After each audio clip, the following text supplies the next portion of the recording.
Hello guys everyone, welcome back to my channel. সবাই কেমন আছো? আশা করি সবাই খুব খুব ভালো আছো। আমরা বেশ ভালো আছি। সকাল সকাল আজকে কি কি করি না করি আমি তোমাদের কিছু কিছু পার্ট শেয়ার করার চেষ্টা করব। আর হ্যাঁ, তোমাদের আজকে একটা কথা বলতে বাধ্য হচ্ছি, সেটা হচ্ছে আমি জানতে চাই একটা কথা। আচ্ছা, তোমাদের বাড়ির আশেপাশেও কি এরকম শকুনের মতো কিছু লোক কি ঘুরে বেড়ায় সারাক্ষণ? বলবে তো, একটু আমাকে জানিও তো। আমি জানি এরকম লোক সব পাড়াতেই আছে। আমার পাড়া বলো, তোমার পাড়া বলো, আমি বলছি না আমার পাড়াতে আছে, সব জায়গাতেই আছে, সেইটাই আমি শেয়ার করছি। আসলে আমি কাউকে মিন করে বলছি না। ওই যে ব্যাপারটা আছে না, জুতো ছুঁড়ে দিলে তোমার পায়ে যদি সেট হয়ে যায়, আমার কিছু করার নেই। হ্যাঁ, তাদের পায়েই সেট হবে যারা এইটা এরকম জুতো পরতে পছন্দ করে আর কি।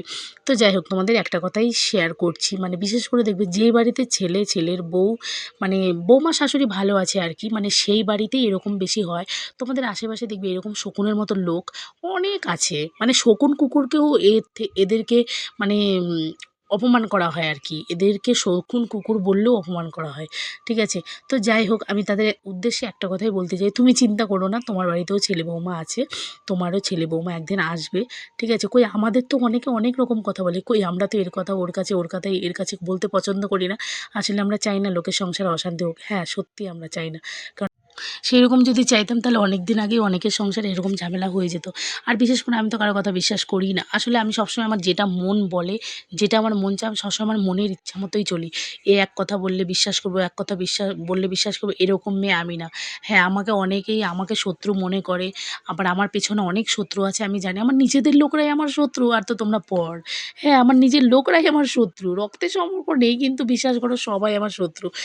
কি বলবো, তুমি দেখবে তোমাদের বাড়ির আশেপাশে এরকম কিছু লোক থাকবে, তোমরা ছেলে বৌমা ভালো থাকলে হয় ছেলের কাছে, ছেলের বউয়ের কাছে এক কথা বলবে, আবার শাশুড়ির কাছে এক কথা বলবে, এর কথা ওর কানে, ওর কথা এর কানে। এরকম কিছু কিছু লোক তোমাদের বাড়ির আশেপাশে থাকে। হ্যাঁ, এইসব কুকুরের লোক, এইসব কি বলবো, কুকুর বললে তো অপমান করা হয়, এইসব অমানুষদের কথা যদি তোমরা শোনো, তাহলে তোমাদের সংসারে অশান্তি জীবন নেও যাবে না। এই কথাটা আমি সবার উদ্দেশ্যেই বললাম। হ্যাঁ, এটাই বাস্তব, এটাই সত্যি। তো কেউ কারো ভালো সহ্য করতে পারে না, এই কথাটা মানো তো? আমি মানি। এই কথাটা মানি বলেই আমি আজকে ভালো আছি। হ্যাঁ, না, না, না, আমি ভালো নেই। কেন বলো তো? আমি ভালো আছি কথাটা বললে অনেকে এই ভিডিওটা দেখতে চাইবে না আরকি। আমি যখন স্যাড পোস্ট করি তখন সেটা দেখতে লোকে বেশি পছন্দ করে। আমি দেখেছি সেইসব ভিডিওতে বেশি ভিউ হয়। তোমাদের দাদাভাই সারাক্ষণ আমাকে বলে, "তুমি এইসব ধরনের ভিডিও পোস্ট করো, লোকে তো ভাববে আমাকে তোমার বরটা কত খারাপ, কত না কষ্ট যন্ত্রণা দেয়।" কিন্তু আমি দেখো ওকে বলি, "জানো তো, আমি এরকম ভিডিও ছাড়লে না সেই ভিডিওতে বেশি ভিউ হয়। ওইজন্য আমি এরকম ভিডিও ছাড়ি। তো কি হয়েছে? আমাদের সম্পর্ক তো আর খারাপ হচ্ছে না।" তো এরকম তোমাদের দাদাভাইকে বলি, তোমাদের দাদাভাই একটু কষ্ট পায়, রেগে যায় আর কি মাঝে মধ্যে। তাছাড়া তো তেমন কোনো ব্যাপারই না। আসলে অনেকে চেয়েছিল আমি যাতে সংসারটা না করি, আমি যাতে আমার শ্বশুরবাড়ি থেকে চলে যাই, আমার শ্বশুরবাড়িতে অশান্তি হোক। অনেকে চেয়েছিল, এমনকি এখনও অনেকে চায়। আমি জানি, তাদের চিনি। অনেকে বলেছে, অনেকে। আমি একদম গর্ব করে বলতে পারি, এখনও অনেকে চায় আমি যাতে সংসারটা ঠিকমতো না করতে পারি। কারণ কি জানো? আমি আমার ননদ, তাদের ছেলেমেয়ে নিয়ে আমি একসাথে আছি। আমি ভালো আছি, বিশ্বাস করো। আমি সত্যি ভালো আছি। কেন বলো? তোমার ভালো লাগে একসাথে থাকতে, তাই আমি ভালো আছি। যাই হোক, এই কথা আর তোমাদের কি বলবো। মানে সত্যি অনেকের এত হিংসা হয়। অনেকে আমার এইরকম বলে যে, "তোদের সংসার চলে কীভাবে?" আমাকে অনেকে এরকম বলে। হ্যাঁ, তাহলে আমি কেন ভালো, ভালো পোস্ট করব বলো? ওর জন্যই তো সবসময় দেখো না উল্টোপাল্টা ভিডিও পোস্ট করি, যেটা সবাই খুব পছন্দ করে। হ্যাঁ, অনেকেই পছন্দ করে, বিশ্বাস করো।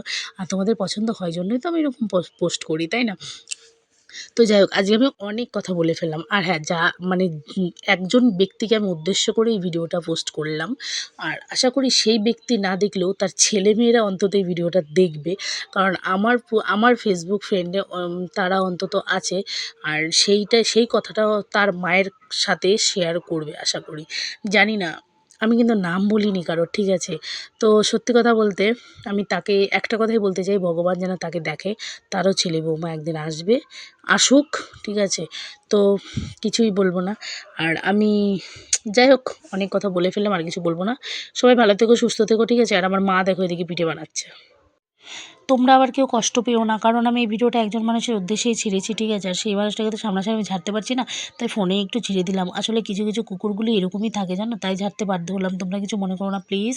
যাই হোক, তোমাদের কাছে আমি ক্ষমা চেয়ে নিচ্ছি, ঠিক আছে? যাই হোক, অনেক সব কথা বলার পরে মাসি বাড়িতে চলে এসেছি, আর মাসি বাড়িতে এসে সাজের পিঠে চিকেন খাচ্ছি। সিরিয়াসলি বলছি, এত স্বাদ হয়েছে কি বলবো। তোমাদের দাদাভাইকে অনেকবার বলেছি, সে তো আসবেই না, কি করব, তার জন্য তো আর না খেয়ে বসে থাকতে পারি না বলো।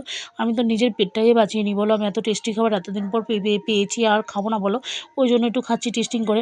আর মাসি বলছে আসতে খা, জামাই তো আসলো না, কি করব, জামাইয়ের জন্য পিঠে দেবো না। আর আমি তো তাও সেই চুরি টুরি করে পিঠে নিয়ে চলে এসেছি, কী করবো বলো। না চুরি করিনি গো, তার জামাইয়ের জন্য তারাই পাঠিয়েছে।